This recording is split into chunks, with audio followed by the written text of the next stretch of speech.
Demi 100 anak, dia rela menikah dengan Duke Monster.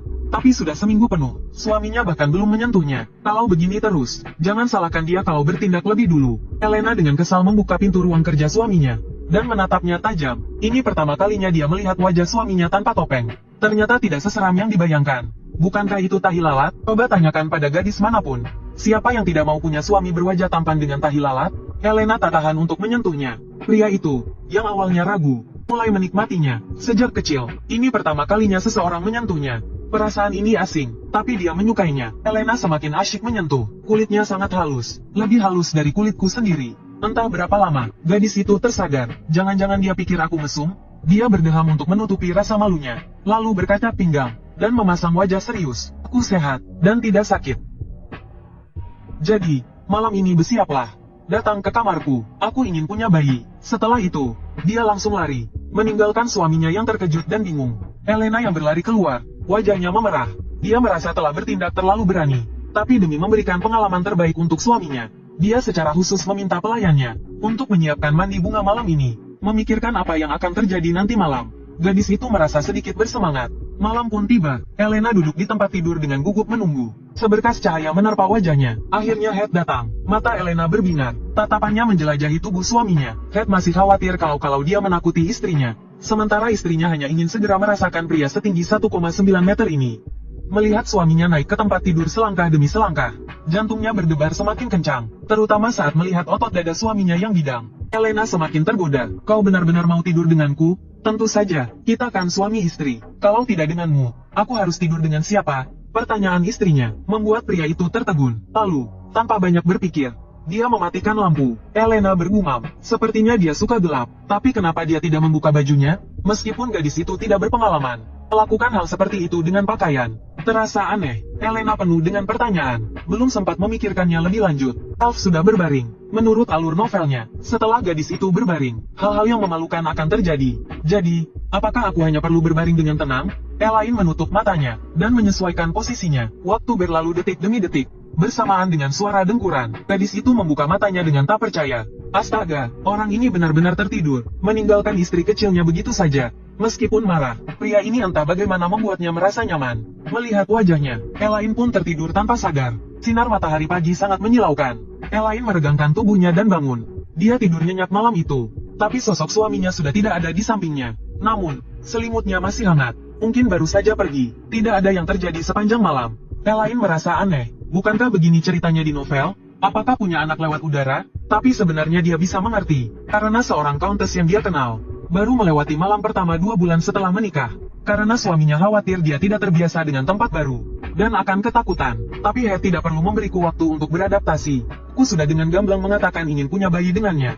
Malam ini aku harus berhasil menaklukkannya, dan melahirkan banyak prajurit. Malam mulai tiba, seperti malam sebelumnya. Head kembali ke kamar mereka. Elaine menatap suaminya dengan penuh harap. Apakah kamu lelah hari ini? Pria itu bertanya lebih dulu. Mendengar ini, Elaine hampir pingsan karena gembira. Akhirnya dia ingin melakukan hal-hal suami istri denganku. Gadis itu menggelengkan kepalanya seperti mainan gasing. Bagus. Jadi malam ini, pria itu belum selesai bicara. Elaine sudah tak sabar untuk melepas pakaiannya. Semoga kamu tidur nyenyak malam ini juga. Lalu, tanpa mempedulikan istrinya yang tercengang, dia masuk ke selimut. Elaine penuh dengan garis hitam di kepalanya. Apakah orang ini bodoh? Sayang sekali, tapi masih ada hari esok.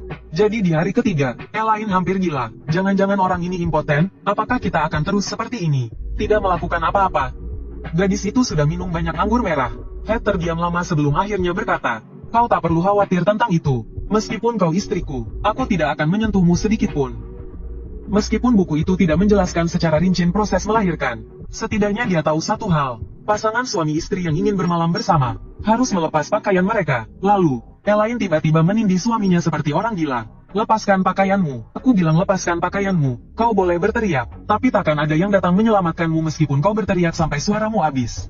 Haddock tercengang dengan suara wos. Elaine belum sempat bereaksi saat ia dibungkus selimut seperti, apa yang kau lakukan? Lepaskan aku. Dengar tidak? Suaminya mengabaikannya. Ia hanya memeluknya semakin erat. Elaine kesal sekali. Ia terus menyuruhnya melepaskannya. Haddock menatapnya dengan pasrah, menepuk-nepuknya seperti menidurkan bayi. Ia benar-benar tidak mengerti mengapa istrinya begitu menginginkannya. Entah berapa lama berlalu, pria itu mendongak lagi dan tertegun. Rambut perak dan kulit seputih salju, seperti bunga lili yang mekar di malam hari. Mungkin karena banyak minum, gadis itu tidur nyenyak. Hadok memeluknya begitu saja. Tidak ada yang terjadi malam itu. Tapi hubungan mereka menjadi lebih dekat.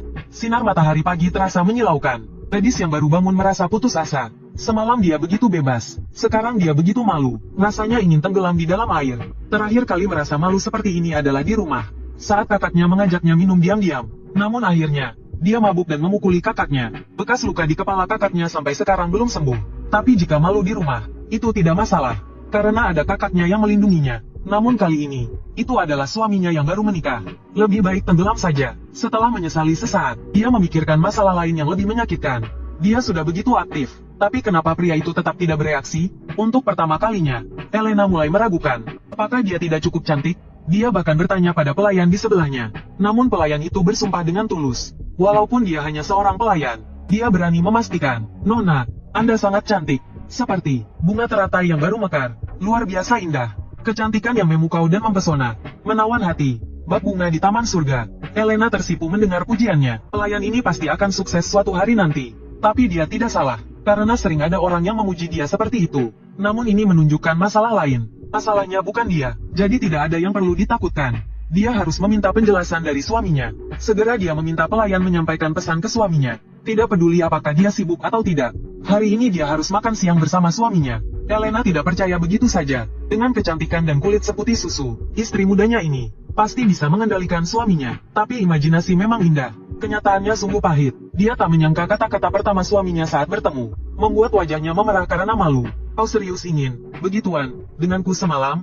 tanya sang suami. Mendengar itu, wajah Elaine langsung memerah. Tak disangka suaminya bertanya begitu terus terang. "Iya, meskipun sedikit mabuk, itu memang perkataanku yang sebenarnya. Sudah sebulan menikah, mereka belum pernah berhubungan suami istri. Dan dia juga bukan orang yang sabar. Kau mau aku menunggu sampai kapan?" Begitu kata-kata itu terucap, Elaine sedikit menyesal. Gadis mana yang memaksa pria untuk begituan dengannya? Head terdiam sejenak. "Kau ingin meneruskan garis keturunan keluarga? Setahuku kau punya kakak perempuan dan laki-laki. Mereka, apakah ada masalah?" Elaine terkejut dengan pertanyaan itu. Dan buru-buru menyangkal. Hal ini membuat suaminya semakin bingung. "Lalu apa kau salah paham dengan perjanjian pranikah kita?" Elaine kesal. Dia tahu tidak ada klausul tentang memiliki anak. Tapi perlukah suaminya bersikap kaku seperti ini? Seolah-olah dia tidak tahu mereka punya perjanjian pranikah. Tidur bersama sebagai suami istri bukankah hal yang normal? Kenapa si kepala batu ini tidak mengerti? Meskipun dia memang punya alasan khusus. Dia tidak bisa mengatakan bahwa anak mereka akan menjadi pahlawan, yang akan membunuh Raja Iblis. Perkataan seperti itu tanpa bukti, hanya akan membuatnya dianggap gila. Head terdiam cukup lama. "Aku tidak bisa memenuhi permintaanmu." Elaine tampak bingung, lalu perlahan terkejut. "Kau membenciku, atau aku tidak menarik di matamu?" Pria itu panik menyangkal. Ada alasan khusus yang tak bisa kukatakan. Tapi selain hal ini, permintaan lain akan kupenuhi. Tapi yang Elaine inginkan, hanyalah hal ini. Dia hanya ingin punya anak. Tapi karena begini situasinya, memaksa pun percuma. Gadis itu memutuskan untuk mengalah secara strategis. "Tidak mau tidur denganku? Jangan bercanda, ini bukan urusannya. Pokoknya dia harus merayunya. Lagi pula kalau aku nekat, aku sendiri yang takut. Dan ini membuka dunia baru baginya." Dia tak menyangka hanya berdua bisa melakukan banyak hal. Elaine sangat yakin, kali ini dia tidak akan gagal seperti sebelumnya. Setelah seharian semalam mempelajari, keesokan harinya saat pelayan menemukannya, Elena hampir mati kelelahan. Tapi kerja kerasnya tidak sia-sia. Dia telah menguasai 108 pose. Namun rasa kantuk yang hebat membuatnya sulit bertahan. Dengan suara gedebuk, dahinya terbentur meja dengan keras. Elena kesakitan hingga hampir pingsan. "Sakit sekali, jangan sampai benjol." Sambil mengusap dahinya yang merah dan bengkak. "Apa-apaan ini? Semua ini salah si bodoh itu." Karena sudah suami istri, seharusnya dia menjalankan kewajibannya sebagai suami. Tiba-tiba dia mendapat ide. Dia teringat ajaran dari buku nakalnya. Lalu dia bergegas masuk ke kantor suaminya. Dengan benjolan besar di dahinya dan ekspresi marah. "Kau ada waktu sekarang, kan?" Pria itu tidak menjawab, tetapi matanya terus menatap benjolan di dahi Elena. Elena bingung. Apa maksudnya? Dia bertanya lagi. Pria itu akhirnya tersadar. Ada, asal bukan urusan suami istri. Elena benar-benar kesal dibuatnya. "Kau bilang kau akan mengabulkan semua permintaanku, kan? Jadi, permintaan pertamaku, permintaan keduaku, kau tidak boleh mengusirku. Permintaan ketigaku, aku ingin berdua saja denganmu di sini." Ted tidak berdaya, melihat ekspresi sedih istrinya, dan benjolan di dahinya. Dia akhirnya menyuruh semua pelayan untuk pergi. Elena tersenyum puas. Begitu pintu tertutup, dia langsung duduk di meja kerja suaminya. Ini adalah jurus barunya, godaan di kantor. Kaki putih Elena berayun-ayun. Dia merasa dirinya sangat feminin saat ini. Lagi pula, dulu ketika dia seperti ini, bahkan kakaknya yang selalu mengganggunya, akan mengabulkan semua permintaannya yang tidak masuk akal. Dasar, dengan begini, aku pasti bisa menaklukkanmu. Binatang buas dalam hati Elena meraung-raung. Namun, kecantikannya yang menurutnya luar biasa, di mata suaminya, hanya terlihat seperti benjolan besar. Elena tidak tahu kalau dirinya hanya terlihat konyol, dan masih merasa bangga pada dirinya sendiri. Melihat suaminya tercengang, dia mengira pria itu telah terpesona olehnya. Lalu dia mengajukan permintaan lain. Puji aku dong, misalnya, puji penampilanku. Mendengar itu, pria itu mundur 3 langkah.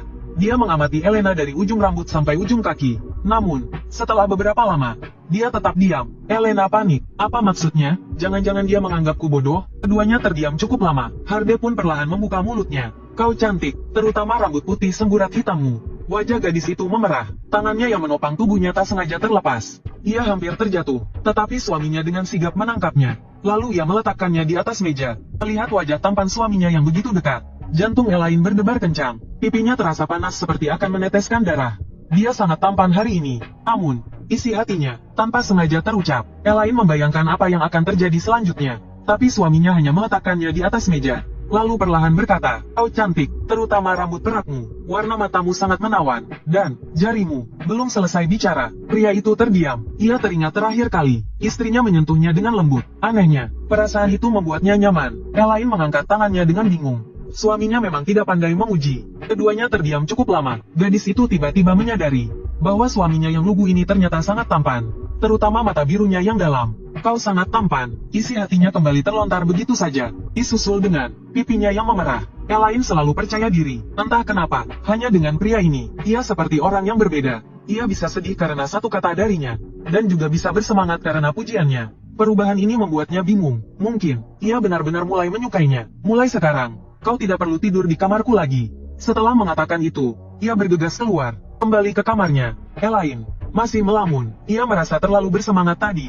Pelayan mengetuk pintu dan masuk, membawakan salep dari Duke untuknya. Gadis itu bingung, untuk apa suaminya memberinya salep, disertai jeritan ngeri. Elaine baru menyadari benjolan di dahinya. Teringat tingkahnya yang ia kira menggoda tadi, dan tatapan Duke padanya, hancur sudah. Ia malu untuk hidup. Beberapa hari berikutnya, Elaine bahkan tidak berani keluar kamar. Selain makan, ia hanya berdiam diri di tempat tidur mengoleskan salep. Seminggu telah berlalu, dan gadis itu masih merasa malu atas kejadian hari itu. Kenapa tidak ada yang memberitahunya kalau ada benjolan di kepalanya? Seminggu lagi berlalu, benjolan di kepala Elaine akhirnya kempes. Maka, di bawah kegelapan malam, dia diam-diam menyelinap keluar dari kamarnya. Setelah menahan diri begitu lama, akhirnya dia bisa tidur bersama suaminya lagi. Hari ini, dia harus merayunya. Dia sebenarnya selalu mengabaikan satu masalah, yaitu kewaspadaan suaminya terhadapnya. Jadi dia sengaja mengabaikannya selama 2 minggu. Berpura-pura kehilangan minat untuk memiliki anak, hanya untuk membuatnya lengah. Jadi malam ini, dia harus berhasil. Dengan pintu yang tertutup pelan, Elaine diam-diam berjalan ke samping Har.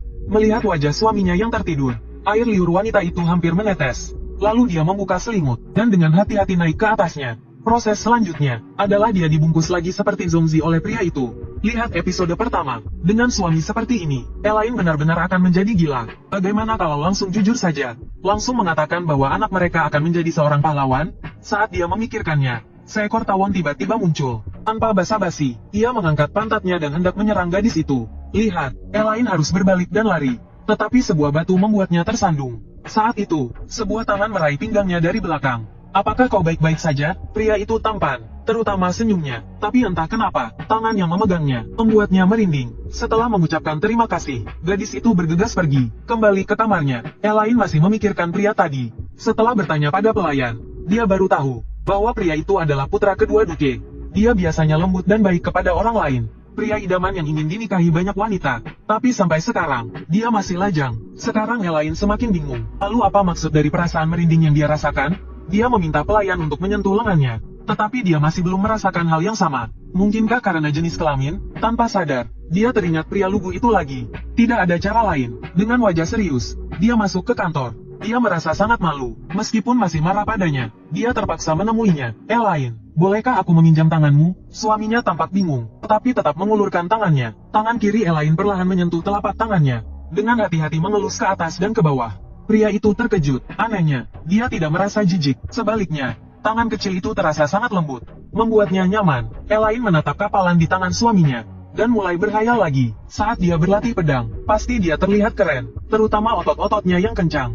Memikirkan hal itu, Elaine mulai mengeluarkan air liur lagi. Ada yang salah dengan tanganku? Mendengar itu, gadis itu tersentak dari lamunannya. Lihat, tanganmu besar dan tebal, jauh lebih besar dari tanganku. Terasa nyaman saat disentuh. Suaminya panik mendengarnya, dan segera menarik tangannya. Elaine dengan cepat mengulurkan lengannya. Sini, sentuh. Permintaan aneh ini membuat pria itu bingung, tapi melihat tatapan penuh harapannya, Head akhirnya mengulurkan tangannya dan mengelus dengan lembut. Elaine merasakan sambil memberi arahan, lebih ke bawah, lebih keras. Setelah sekian lama, dia masih belum menemukan sensasi pria itu menyentuhnya. Dia bersiap untuk mencoba lagi, tapi Head menghindar. Elaine kesal melihatnya. Apa yang memalukan, padahal mereka sudah tidur bersama selama beberapa malam. Dia bergumam terima kasih, lalu berbalik pergi, sampai pintu tertutup. Pria itu perlahan mengangkat pandangannya. Tak seorang pun memperhatikan, bahwa wajahnya sudah memerah. Dia sudah tidak ingat berapa kali. Setiap kali dia bangun tengah malam, dia selalu mendapati Elaine menindihnya. Dan dengan ekspresi aneh di wajahnya,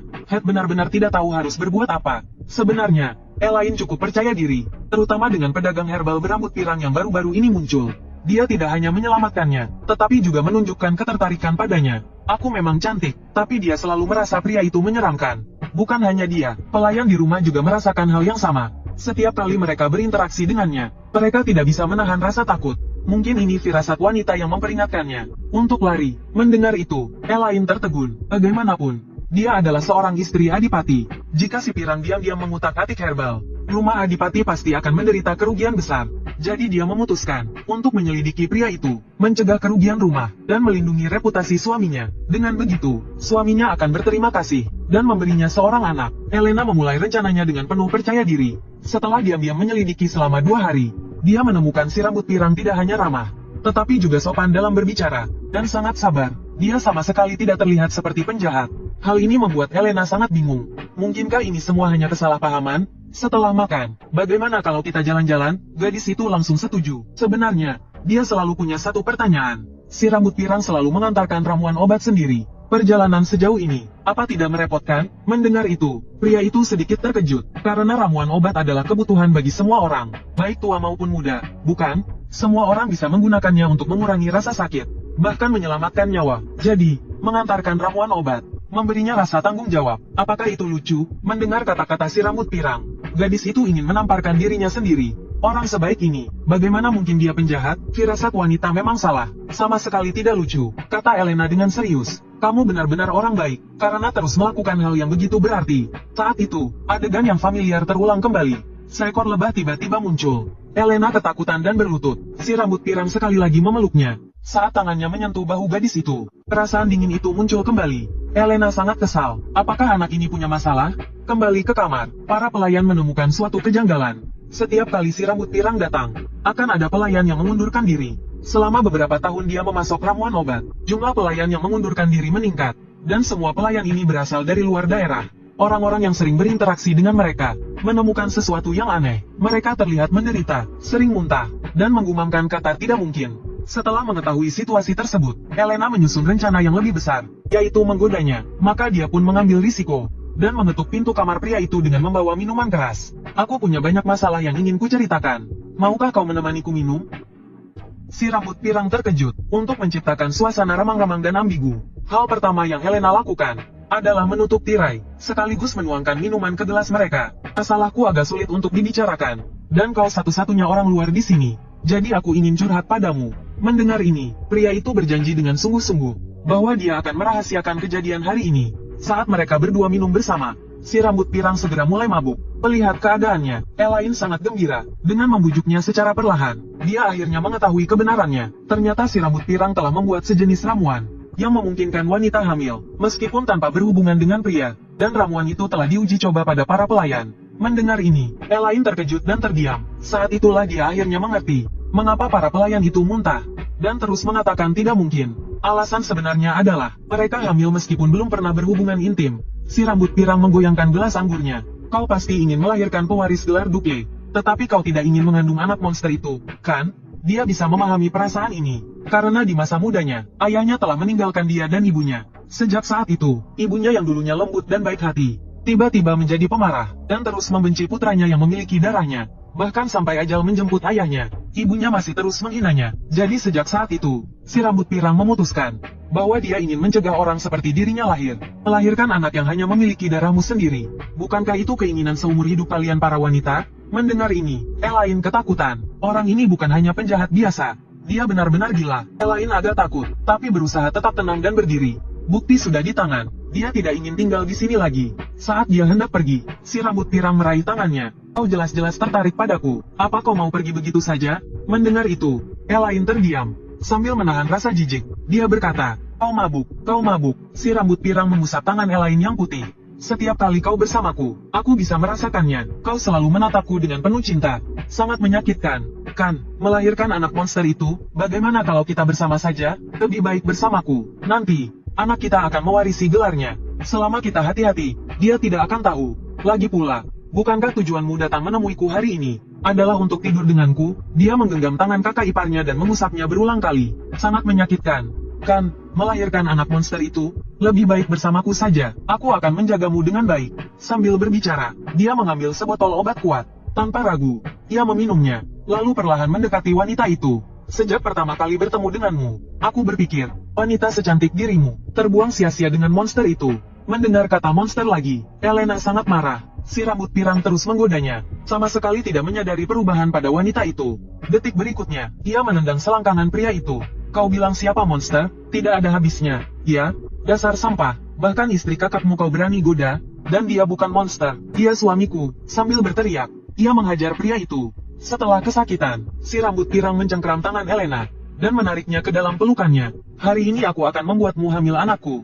Saat itu, pintu ditendang terbuka. Seorang pelayan masuk bersama sekelompok tentara. Sampai saat itu, Elena baru pulih dari rasa takutnya. Untungnya, ia sudah membuat perjanjian dengan pelayannya, bahwa jika dalam 1 jam ia belum keluar, pelayan itu harus segera membawanya bantuan. Kalau tidak, akibatnya bisa sangat buruk. Meskipun si rambut pirang telah ditangkap, ia membantah semua tuduhan. Ia bersikeras hanya melakukan eksperimen pada seorang pelayan, tetapi tidak menyebutkan bahwa pelayan itu dari kediaman Duke. Ia juga menuntut untuk segera dibebaskan, dan berjanji tidak akan mempermasalahkan kejadian ini. Mendengar itu, pikiran Elena menjadi kosong. Ia lengah. Ia tidak menduga si rambut pirang begitu tidak tahu malu. Saat hendak membantah, Haddock tiba-tiba bicara, penjarakan dia di ruang bawah tanah. Aku bertanggung jawab penuh atas apa yang terjadi. Elena memandang suaminya. Suaminya tidak meragukannya, dan tidak menyalahkan kecerobohannya. Sebaliknya, ia mempercayainya tanpa syarat. Entah mengapa, hati wanita itu terasa hangat.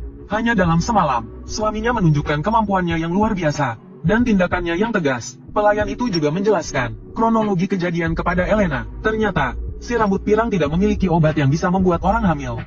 Untuk memfitnah Duke Monster sebagai orang yang terkutuk dan membawa sial, ia menyuap Dr. Duke untuk memalsukan diagnosis kehamilan saat Anne diperiksa. Dengan begitu, ia bisa memanfaatkan opini publik untuk menggulingkan Duke. Begitu mendengar ini, Elena sangat marah hingga menggebrak meja. Ia tidak menyangka peristiwa sekecil ini ternyata menyembunyikan konspirasi sebesar ini. Untungnya, dokter itu telah ditangkap dan diamputasi oleh suaminya. Berdasarkan kesaksian dokter, si rambut kuning akan segera diadili. Masalahnya telah selesai. Elaine kembali untuk melihat detail yang ia lewatkan, dan langsung ditemukan oleh suaminya, menunjukkan bahwa ia sangat jeli, bukan orang yang lamban. Karena itu, Elaine memutuskan untuk lebih berani lagi. Ia segera mendorong suaminya ke dinding.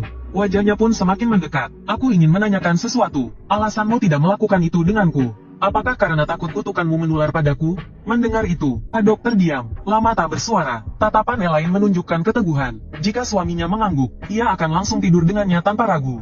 Tapi entah kenapa, ada rasa sakit yang tak terkatakan di hati gadis itu. Ia ingin sekali mengatakan pada suaminya bahwa ia tidak takut akan rumor itu, apalagi kutukan. Ia hanya ingin memberinya seorang anak dan hidup bahagia bersamanya selamanya. Namun kata-kata itu tak bisa terucap. Entah berapa lama, Haddock akhirnya mengucapkan 2 kata, bukan. Mendengar itu, Elaine berulang kali meminta konfirmasi. Setelah mendapat jawaban pasti, gadis itu menghela napas lega. Karena bukan alasan aneh itu, pasti ada alasan tersembunyi. Aku akan menunggumu. Apapun alasanmu tidak melakukannya denganku, aku tidak akan bertanya lagi. Lagi pula kau tidak akan memberitahuku. Tapi aku istrimu. Semoga aku tidak menunggu terlalu lama. Elaine pun hendak membuka pintu dan pergi. Tapi Haddock tiba-tiba meraih tangannya. Nyonya, bolehkah aku melihat lenganmu? Mendengar itu, gadis itu terkejut. Ia tahu apa yang ingin dilihat suaminya. Ia segera mengalihkan pembicaraan. Pria itu langsung menyadari ada yang tidak beres. Dengan mata penuh rasa sakit, ia bertanya lagi, Perlihatkan lenganmu. Ya, Elaine terdiam. Ini pertama kalinya ia melihat ekspresi seperti itu di wajah suaminya. Tanpa sadar, ia mengulurkan lengannya. Pria itu perlahan mengangkat lengan bajunya, menampakkan memar yang cukup besar. Itu adalah bekas luka yang ditinggalkan si rambut kuning saat memaksanya. Haddock menatapnya lama. Gadis itu langsung menarik tangannya kembali. Sambil cemberut, bagaimana dia tahu aku terluka? Pria itu menatapnya dengan saksama. Hatinya dipenuhi amarah. Hanya karena hal itu, perlukah mengambil risiko sebesar itu? Kau tahu kau hampir kehilangan kehormatanmu? Elaine tak menjawab, namun dalam hati, dia merasa kesal. Dia hanya ingin mengungkap kejahatan si rambut kuning. Dia tidak ingin suaminya terluka. Semakin dipikir, semakin dia merasa sedih. Tanpa sadar, air mata mulai menggenang di matanya. Dia berteriak dengan suara serak. Kupikir setelah berjasa besar, kita bisa melakukan itu. Setelah kata-kata itu terucap, Head tercengang. Elena, yang sudah lebih tenang, juga tercengang. Apa aku gila? Bagaimana aku bisa mengatakan itu? Karena sudah terlanjur, dia nekat. Datanglah ke kamarku malam ini dan oleskan obat untukku. Dia pikir suaminya tidak akan setuju. Tapi tak disangka, suaminya setuju tanpa ragu. Sore itu, si rambut kuning akhirnya mengakui semua kejahatannya. Ternyata korbannya mencapai 40 orang. Alasan dia melakukan hal itu sudah tidak penting lagi, karena si rambut kuning. Hubungan mereka berdua berubah drastis. Pria itu menggosok lengan Elena dengan lembut. Elena merasa geli karena sentuhannya, tapi melihat wajah serius suaminya, Elena merasa sedikit khawatir. Sudah 4 bulan sejak mereka menikah. Suaminya yang awalnya menghindarinya, kini menyentuhnya dengan intim. Meskipun mereka belum benar-benar menjadi suami istri, Elena tetap merasa bahagia. Suaminya keras kepala, dan selalu bilang tidak mencintainya. Tapi Elena tahu, pintu hati suaminya telah terbuka untuknya. Setiap kali ada bahaya, suaminya selalu melindunginya. Dan setiap kali terluka, suaminya selalu merawatnya seperti saat ini. Merawatnya dengan penuh perhatian. Cahaya lilin yang redup bergoyang tertiup angin. Melihat suaminya yang masih mengomelinya, Elena tersenyum. Senyum yang begitu bahagia. Malam ini kita buat bayi, yuk. Aku akan melahirkan 100 bayi untukmu. Gadis itu menghitung dengan jarinya. 1 tahun 5 bayi, 15 tahun berturut-turut sudah cukup. Head tertawa melihat tingkah konyolnya. Babi pun tak bisa melahirkan sebanyak itu. Meskipun hanya candaan, pria itu tahu, istrinya hanya berpura-pura konyol, agar dia tidak khawatir. Namun sedetik kemudian dia menyesal. Karena istrinya mulai berfantasi tentang anak-anak mereka yang akan menyelamatkan dunia. Melihat itu, Head segera mematikan lampu. Hal ini membuat Elena sangat bersemangat. Namun sebelum dia sempat bicara, Head menolaknya dengan tatapan kosong. Aku bahkan belum mengatakan apa-apa. Elena memutar matanya dengan kesal, lalu membalikkan badan. Kuberikan kau ampun untuk hari ini. Baiklah, rencana untuk merayu suaminya kembali gagal. Kalau begitu, mari kita bicara hal lain. Elaine sebenarnya selalu penasaran, bagaimana obat kehamilan itu dibuat. Lagi pula, itu bisa menciptakan kehidupan. Ini hampir seperti kekuatan Tuhan. Head mengatakan dia juga tidak tahu. Dia hanya tahu itu semacam darah binatang buas. Mereka berdua mengobrol entah berapa lama. Hanya saja ketika pria itu menoleh, dia mendapati bibir tipis gadis itu sedikit terbuka. Dan jelas-jelas sudah tertidur. Dia terlihat sangat cantik saat tidur. Itu membuatnya tanpa sadar ingin mendekat dan menciumnya. Menyingkirkan pikiran-pikiran itu, Head diam-diam keluar, dan diam-diam mengeluarkan bola rekaman istrinya dan si rambut pirang.